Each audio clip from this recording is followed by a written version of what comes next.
I am so afraid of sincere emotion. I was going through our TikTok and I was like, I unironically enjoy our TikTok feed. And then I thought about why I have to tell myself I unironically enjoy it. And I think it's because my disposition is to ironically enjoy it because it's something that like I was a part of making and so I'm not allowed to enjoy. But this week we had some TikToks do pretty good and get like a lot of community engagement and spark some good conversations. And I was like, I like our TikToks. Our TikToks are pretty good. I like unironically enjoy our TikToks, which I think is, you shouldn't have to preface that. I think it's okay to like what you make. Crazy take. Yeah. Follow us on TikTok. Well, we're full of hot. Yeah. Yeah. We're full of hot takes. Yeah, we're full of hot takes. I got such a good compliment. It was so good that I put it in the Discord. Although I can't remember what it was, but someone said something nice to me on TikTok. Yeah, they said something along the lines of, Dempsey has like the wildest takes, but then they're actually really insightful. I don't know about the last part. Yeah. Yeah, no, that was really nice. It's so hello. It's Katie's episode, so I feel like Katie should do all like the actual introduction stuff. Okay, here we go. So, welcome to Overthinking Games. We are a podcast about what video games can teach us. My name is Katie, and I am joined by my two co-hosts. Say hello, people. Hi, I'm Seth. I was 15 minutes late. Hi, I'm Dempsey. I was not late. This week's topic was born of sort of our previous conversations that we've had recently about bad games and genre. Basically, what I want to talk about is game clones, and what is like iteration versus derivation. When are we like building on the shoulders of giants versus shamelessly copying things because we're creatively bankrupt? So that's what I want to talk about today. But before we get into that, let's jump into what we've been playing this week. What have you been playing, Seth? I've been exclusively playing Balatro. It is the greatest game that has ever existed. No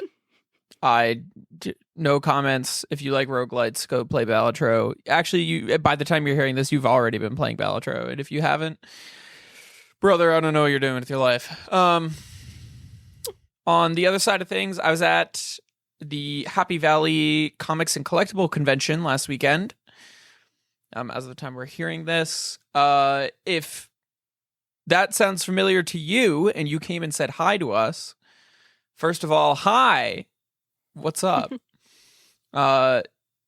You may or may not have heard yourself on a previous episode or an upcoming episode, where we'll have to talk about what we heard, but we have to do some audio editing for that one. So yeah, Balatro is great. Also, what is it? I'll get there in a second. My brain's... Yeah, shut up. It's the best game ever. I'll tell you about it later. It's the best game ever. No, because the other game I got introduced to is a game called Pokidoku. It's like a 3x3 Sudoku board. But then each row and column has something to do with Pokemon. So it might be like row 1 is flying type. And then row 2... and then column 1 will be like Sinnoh region. So then you have to think about like a flying type in the Sinnoh region. But then row 2 might be like, can learn earthquake. So then you have to be like, okay, what's a Pokemon that can learn earthquake in the Sinnoh region? So you're trying to complete this like 3x3 board. All the while, I think you can't have any repeats and you're trying to get the highest uniqueness score. So usually, like, there's multiple Pokemon that could fit a category. Like, there's multiple flying types from the Sinnoh region. But you're trying to pick the one that was picked by the least amount of other people so that you're the most unique, which I guess is some sort of commentary in of itself. But it's a lot of fun. I like doing it every once in a while. Anyway, Balatro sounds cool. Is a poker-based roguelite, where you play poker hands to score points, and then they have passive upgrades, which are jokers, which do a variety of different things. The game is sick. It's like, I forget exactly what day the game came out. I think it came out not this past Tuesday, but the Tuesday before.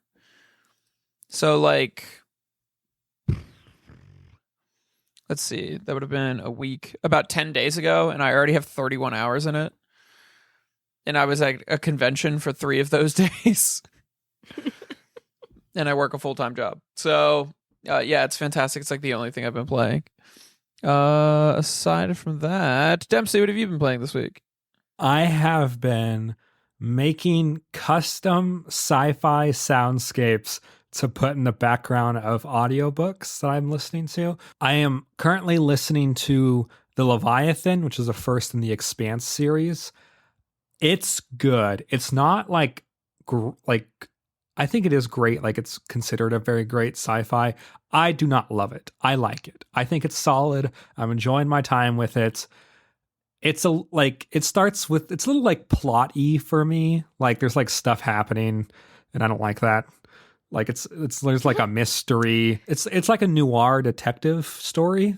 It is a noir detective story. And then it's also like a space mystery and there's all this stuff happening.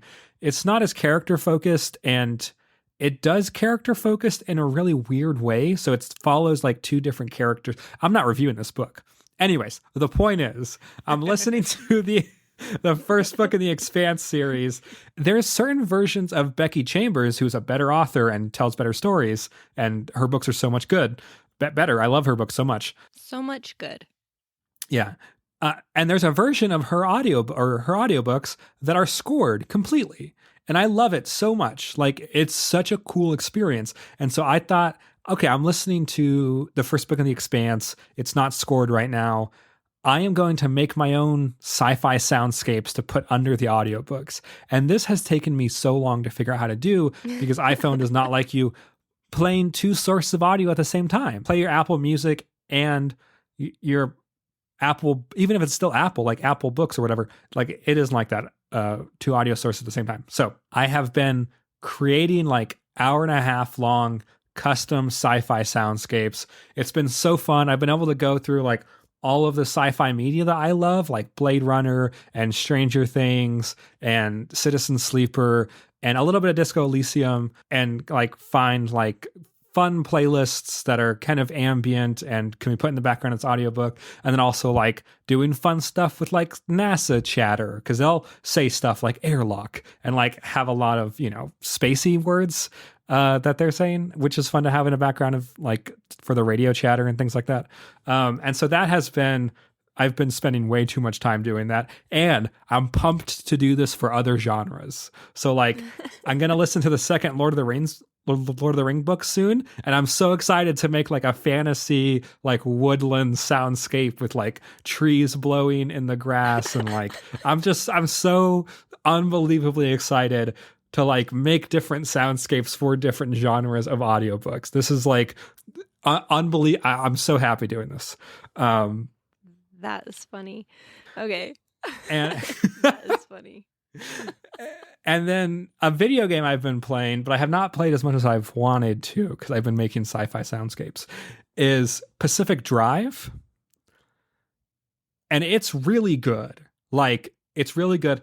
The only reason I bought it, and I bought it twice, I bought it once for the Steam Deck, and then I was like, oh, this does not run very good on the Steam Deck. It technically kind of runs. It's not verified. Don't get it on the Steam Deck if you can play it on literally anything else. Get it on your PS5 or a proper PC. On the PS5, it looks so much better. The Steam Deck, you have to like crank the settings so low to get it to function. It looks really ugly. Anyways, so I've been playing it on the PS5. Someone told me that it reminded them of Outer Wilds. And I was like, oh my God, is this going to be my favorite game ever made? And I don't think it's as good as Outer Wilds, but I also did not know how good Outer Wilds was until the end. So I don't know. But do you guys know like Stalker or A Roadside Picnic? So it's like in the tradition of like Russian post-nuclear apocalypse, spooky things happening in the woods because there's radiation kind of vibes. Except instead of spooky things happening in the woods because there's radiation, it's because there's aliens came down and like fucked up a corner of the Pacific Northwest in the United States. And so it's like Washington and Oregon, the cold rainforest that they have up there, and you're driving around in the station wagon. I really want a mod that makes it a Subaru. Is what I really want, because I drive a Subaru, and Subarus are like at home in like the forest and stuff. So self-insert. Yeah, I want a mod that makes it a Subaru, but I will pay for that. I will pay ungodly sums of money for that. Anyways, and you basically first. And you basically, you drive around this very spooky area with like a whole bunch of stuff, supernatural or science-fi stuff happening. And your car is a piece of shit, and your tire falls off, and the engine's bad, and you have to do everything manually. Like, you don't just drive, you have to like go to your stick shift thing and like put it in drive. And you have to like turn the key to start the car. And so you have to do everything manually. It's very tedious. And it's now I know why Dempsey likes it. Yeah, plus 1 point for bad games.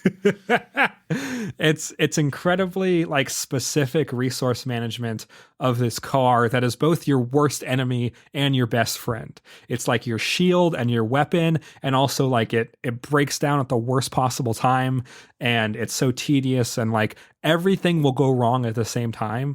And so you're slowly like making your car better and better and better. It's fantastic. It has incredible vibes. I love it.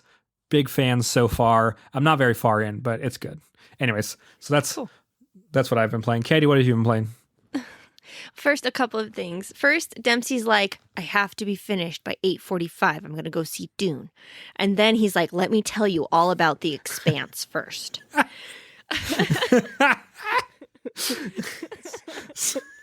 Sorry. It's okay. You can review a book if you want to. Would you like to review a book? I actually would. What have you been reading and listening to? Listen, I was so inspired by that that stitch that guy made of our bad games video, where he talked about how reading, I'll have to look up who it is. I can't remember, but he was talking about how like reading books that are fine, or even books that are bad, like as writers. That's a Neil Gaiman quote. It is? I think so, something like that. Well, the guy said it. So, okay. And he's like, basically like reading things that are fine or not that great helps us as writers. I'm a writer, to say, oh, I could do that. I could even do that better. And so I got a little less precious about my book selection, and I listened to this young adult book called When, and it's about a girl who can see people's death dates on their forehead, and and she gets like tied up into this FBI investigation where they think that she's murdered this boy, and then another person goes missing, and there's like this serial killer element, and like it was fine, but I was listening to it, and I was like, oh, okay, yes, I could do this. This I could do. And so then I wrote 1,000 words of my story this week, which was, thank you. Seth is giving me finger snaps. So that was fun. That's something I was doing. And then I was very creative this week. I made TikToks, so now I have made 4 TikToks in my whole life. And I have started to understand DaVinci Resolve, the editing software that we use. And so that was really fun and edifying and awesome. And as gaming, I was gaming a little bit. I was mostly playing Dark Cloud, which is what inspired the TikTok I made this week. Because I was like, oh yeah, Dark Cloud. I watched my brother play that when I was a little kid. And now I am playing it. So that was kind of a full circle thing. But yeah, that's pretty much what I've been up to this week. Mostly just delving into my creative energy or something. So it's been fun. We've been very like creative this past couple weeks. It's good for us. Look at us. Yeah. Seth with his it's all Seth's idea that we did the Comic-Con thing. That was your child. Well done. Yeah. I mean, it was a hell of a thing to set up. And I was thinking about the like across the three of us, like the money invested into going to this convention, and like the camera equipment and the money for the gift cards and everything. And I was like, I think we're probably like $300, $400 in the hole overall. Yeah. Because it was $100 for the table. We had like $100 of gift cards. I had to get like $100 of like extra equipment, gas. Like, it's funny. Yeah, it was an endeavor for sure. It was really fun though. I think people It was found super fun. I think people found it pretty interesting. Some people had really good takes and like chatted a long time. So we'll get that. Either that has already came out and you listened to it, or that will come out. I think by this time it's already came out. Yeah, definitely no regrets on doing it. I had a fantastic time. Again, I think, like Dempsey said, the people around us had a fantastic time. I think next year I'm definitely going to the same convention, mainly because I was helping out. But I might like actually sell something. I have this idea of like making Smash speed art with like spray paints and stencils and shitty canvases, and seeing if I could sell it upsold for like 300% or something ridiculous. Right. That would be fun. Yeah. Aw. We're just a bunch of nerds talking about all the stuff we love. Look at us. Yeah, I'm going to exploit art for capitalism. I can't wait. Wow. Or stuff that we're lukewarm on. And Yeah, Katie exactly. and No kidding.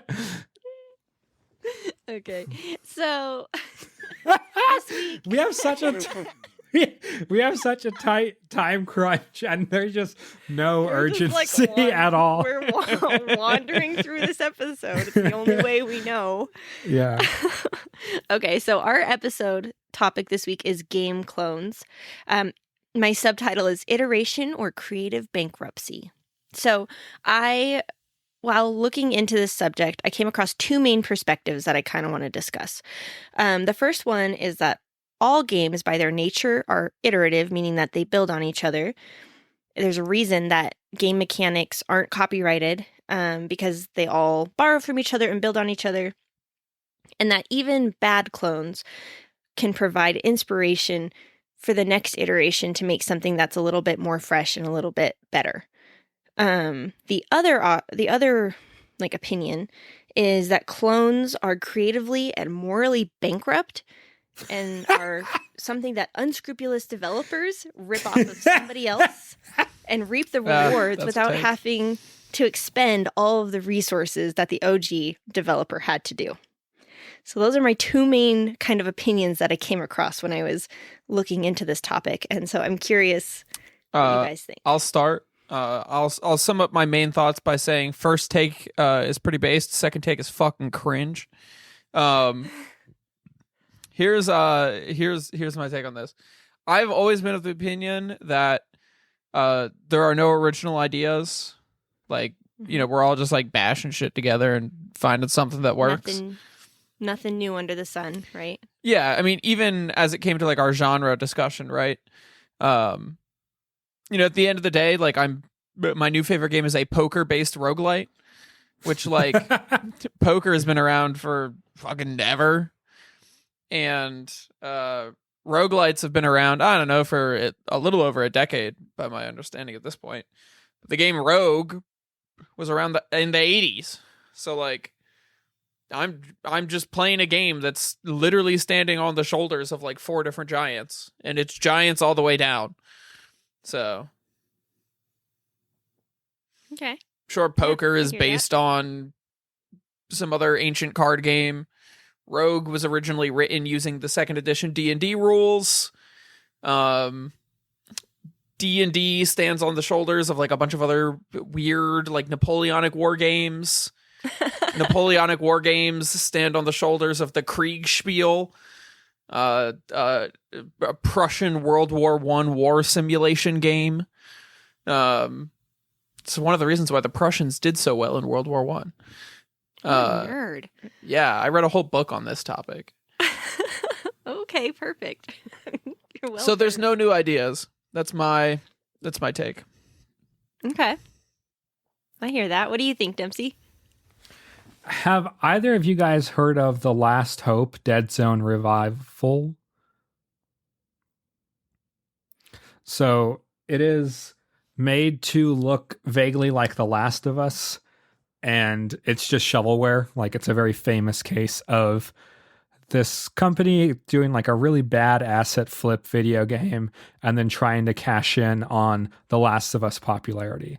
And like there's a whole like subgenre of small games that you can get on Steam in the eShop, and they have names like God of Thunder of War, and are like vaguely Sick. Viking themed to try to cash in on the popularity of other games. And so on the level of like God of Thunder of Son of War or whatever, and then there's like Pal World maybe is on the other side of this, which Pal World is an egregious soulless asset flip of a video game that happens to be also incredibly fun and addictive and engaging. And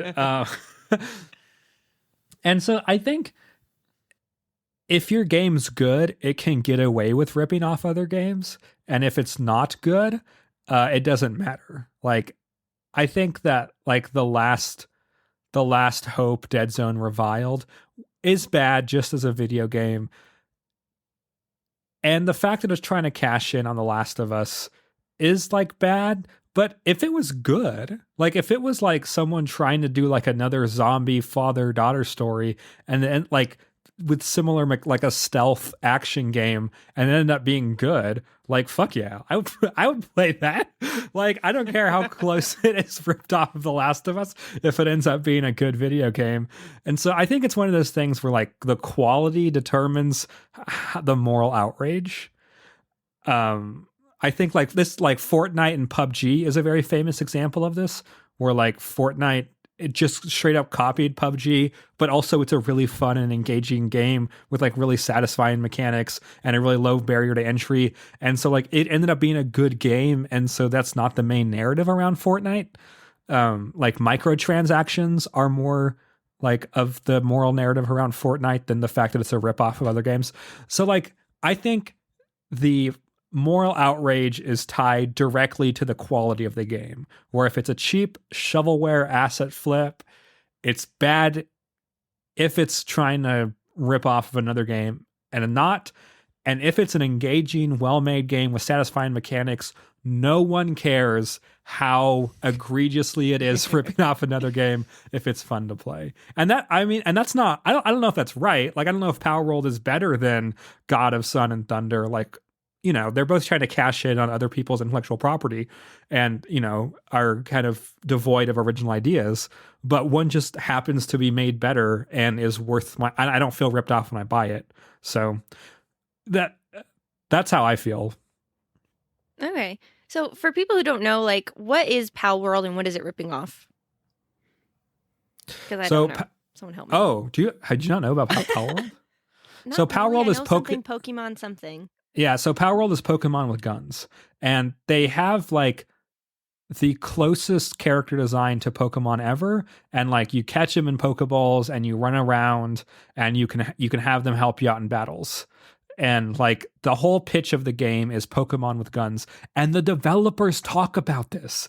The developers are like, we just want to make something that sells. And we know Pokemon's popular and we know like the survival crafting genre is popular. And so we just take two popular things and we smush them together. And we made like $60 million, or like they sold 20 million copies of this game, which is crazy, which is absurd.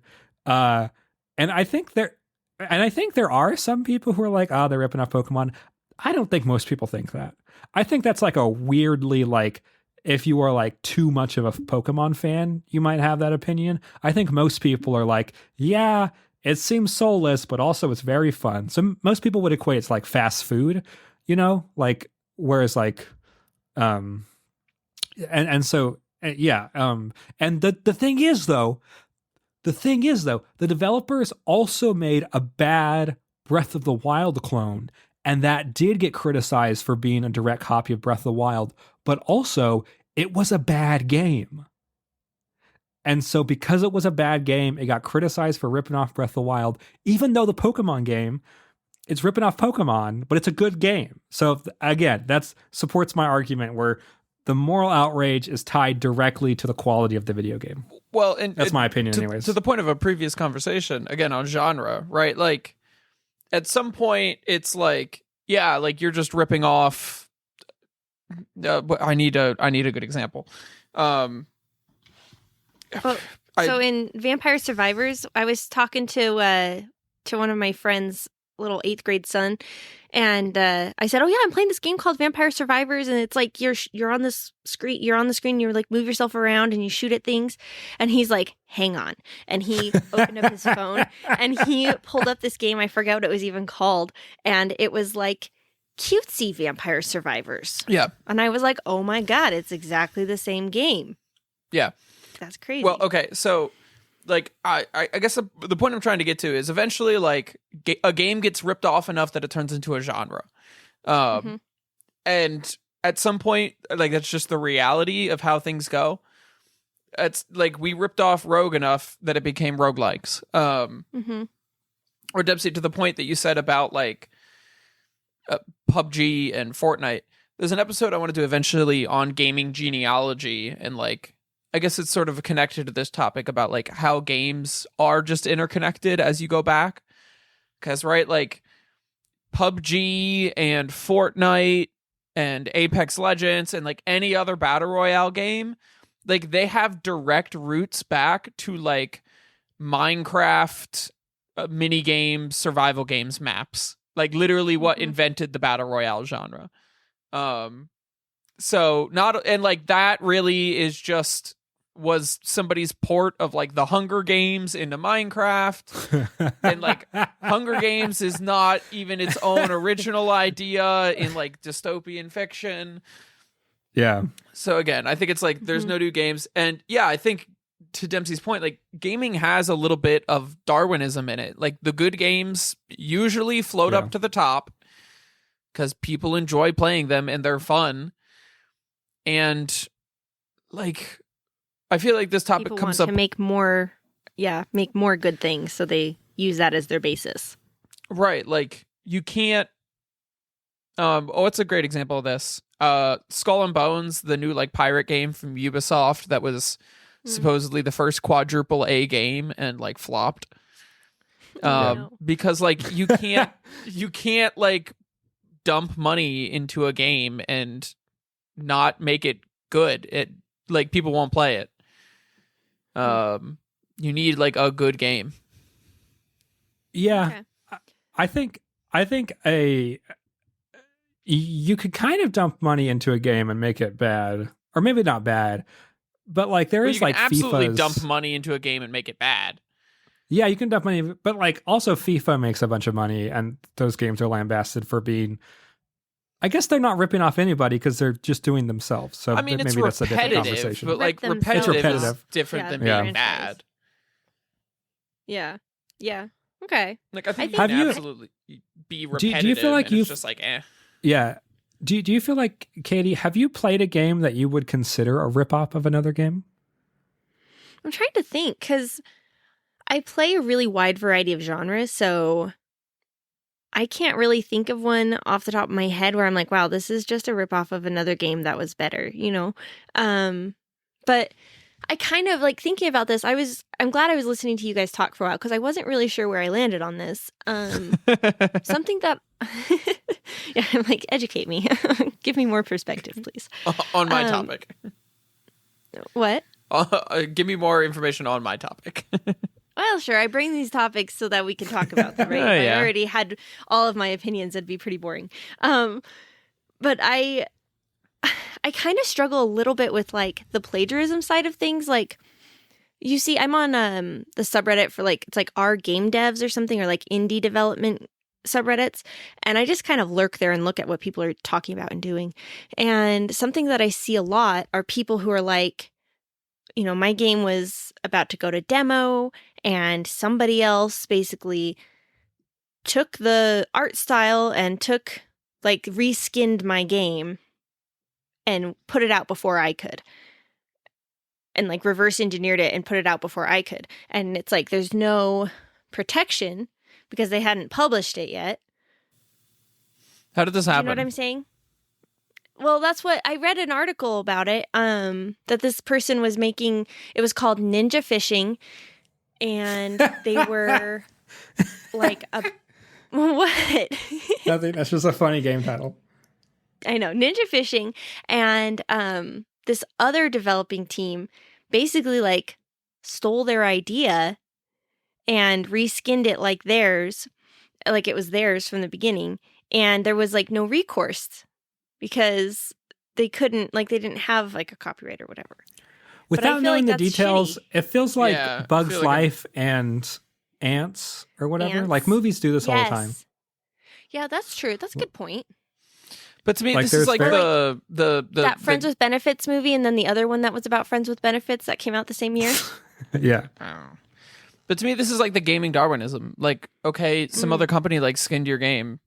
But also, okay, I will happily admit that I am biased against intellectual property. But it's also because I don't make things, so therefore I don't have any intellectual property to care about.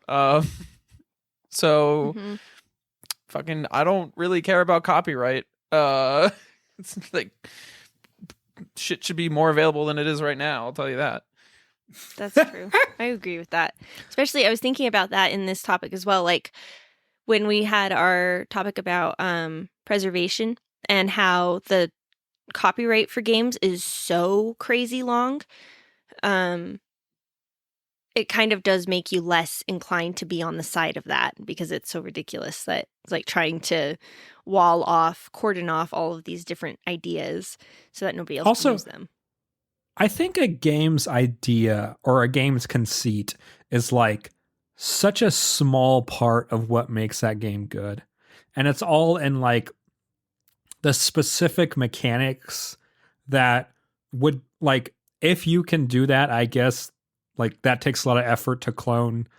And then, like, I don't know. I think I would be happy playing reskins of my favorite games. But they take so much effort to get that good in the first place, and they'll take a lot of effort to get that good again. Like, I think it would be really hard to like rip off Slay the Spire because like the balancing, like how balanced that is, can only be done skillfully. And so like yeah, if you can make a Slay the Spire like game, that's awesome. But like only people who are good enough to make that game are going to make that game because it's not easy. And I feel that way about like farming simulators as well. Because like obviously Stardew like was directly inspired to rip up Harvest Moon and things like that. But like there's a lot of people who will just take Stardew's mechanics and make their own like games. But it's not Stardew Valley. It's not tight. It's not good. It's not like the same level of catharsis when you sell your crops. Like all the little things that make Stardew addicting are not there. And like that. So like I think like to like the level of plagiarism that you have to go into to get a game that's also as good as the original, like, yeah, I mean, at that point, I guess do it. Like, but I don't think anyone putting in that much effort to anything would like it. You would just make something original at that point, or make something like do your own spin or whatever. Yeah, I think that's kind of how I feel. Also, like, if you have the ability to do that, if you have the ability to copy a game and improve on it through like another set of iteration and then release it and it does better than the original game, like I've got bad news for the original game. Like you got boomed. Like like this is I don't know what to tell you. They dropped a better game than you did. Maybe that's a little too like Darwinist pilled that like somebody else did something just better than you and therefore it's doing better. But yeah, like I think I would 100% agree with Dempsey's point that most of the time, like if you're just dropping a clone of a game, like unless if it's literally a 1-for-1 clone, it's probably not as good as the original. Are you maybe losing some audience to this other game? Probably, if I had to guess. Or maybe for a minute. But that would be... that comes with some sort of assumption that game is doing something that your game doesn't, or it's appealing to some sort of niche that your game doesn't. So did you really lose people over this? Like I know one of the Slay the Spire, or not Slay the Spire, Vampire Survivors is a great example. They brought up Katie. where I forget what the cost of Vampire Survivors is on Steam. I think it's like $10. But if you get it on mobile, it's like $3. I think it's free. It's $3 to remove ads. Okay. But, it's because the developer of Vampire Survivors realized that the mobile market is different. We're going to have to adjust the price for it.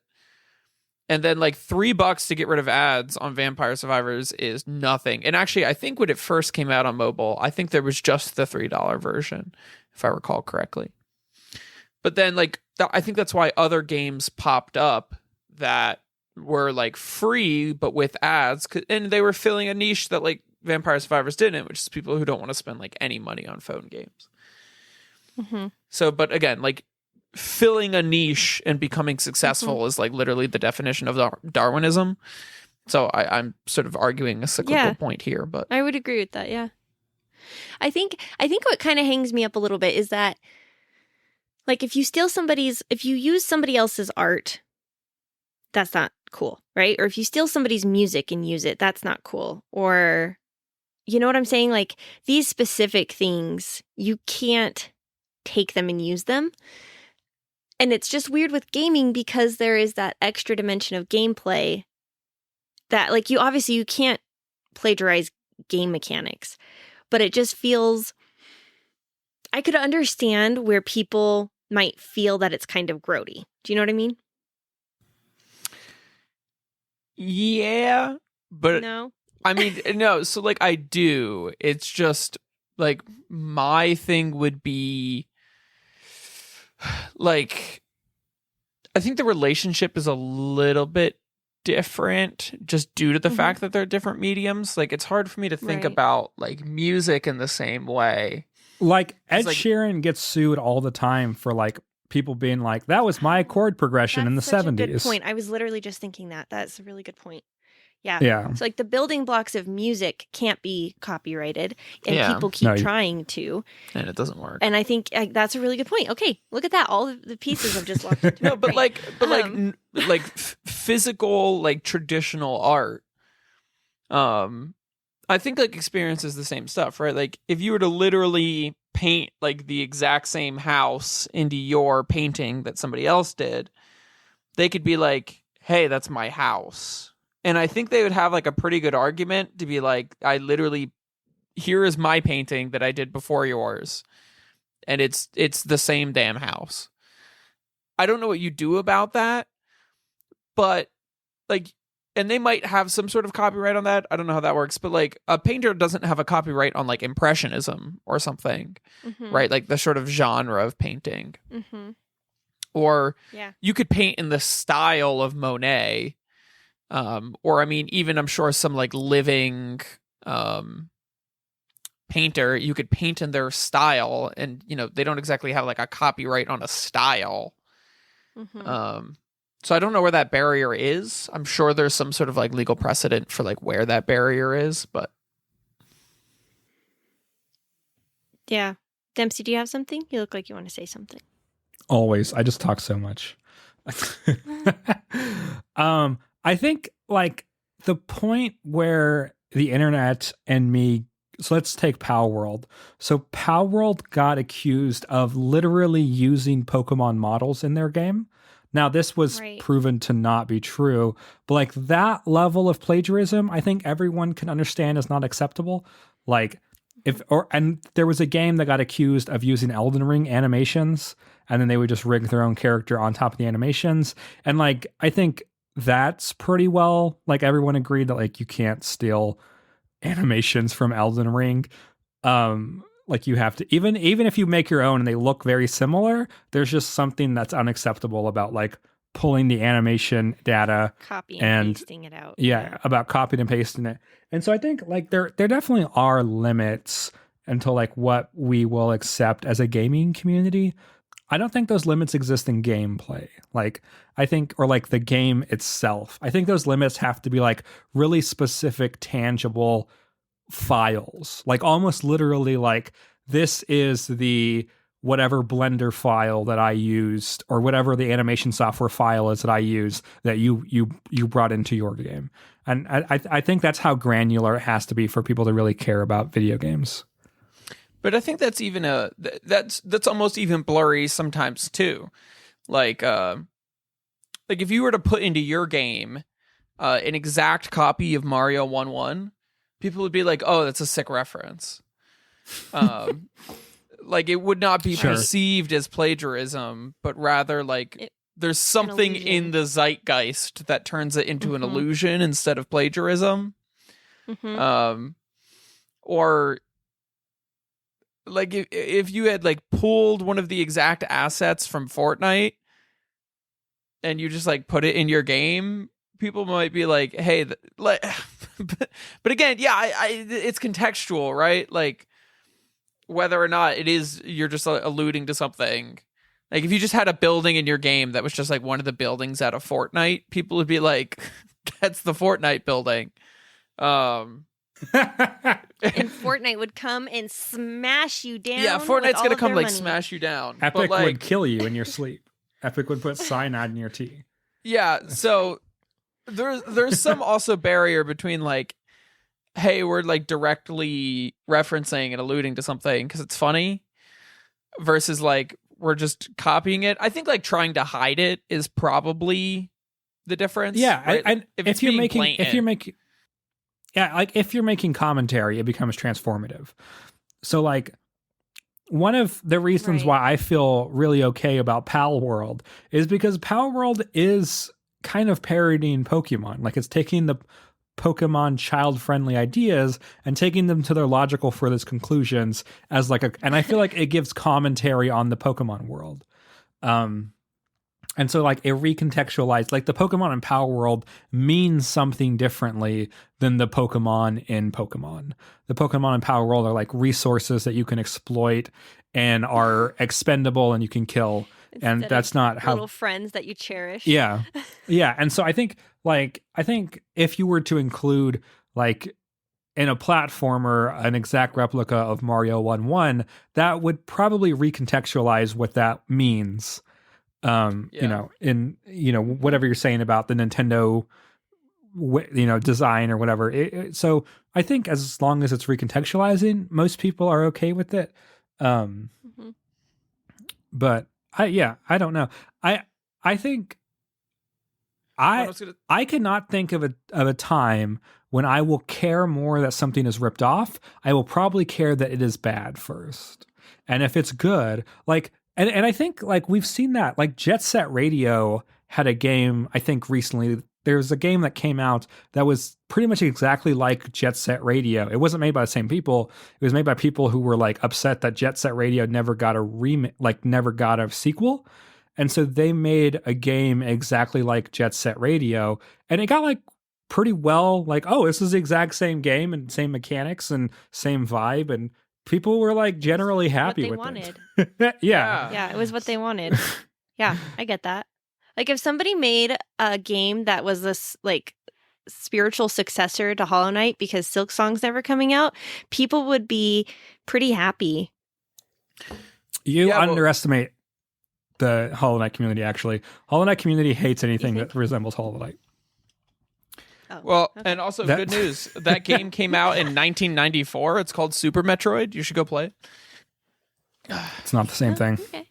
It's literally the same thing. Well, apparently in the comments of that TikTok video that you put up, Dempsey, we are missing out on Super Metroid. So I have heard that from you are missing out on Super Metroid. Yeah. It does. Okay. I will say Super Metroid does require you to like look up what to do every once in a while, but it's still a good game. That's okay. My closing thought here would just be, I agree with Dempsey's point, and I think he used a great word, which is recontextualization. As long as your idea is recontextualizing for a new niche or a new audience, or with like or it's recontextualizing around a new idea, I think you're gonna you have a potential for success, and I think it's no longer copying. I think you have a new idea, and if it does well, congrats, you have a new good idea.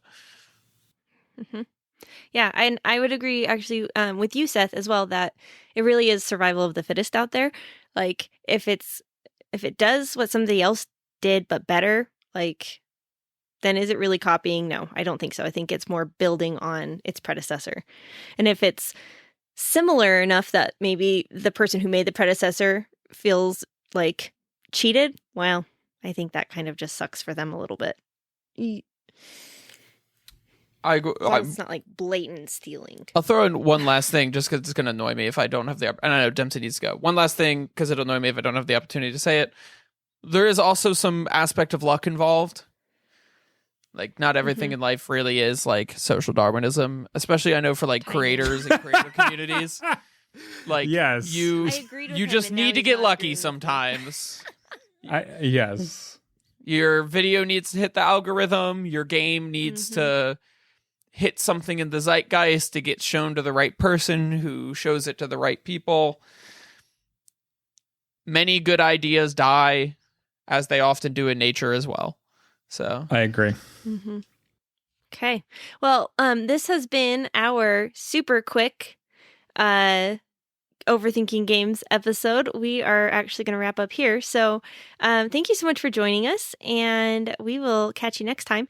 If you have any thoughts that you want to share with the show, you can email us at our email, which is in the show notes. And you can find us on TikTok and podcast places like Spotify and Apple Podcast. Yep. At Overthinking Games. Bye. I'm going to do a We'll play Dune Balatro. review next time. Dune review. Yeah. Okay. Bye. Bye.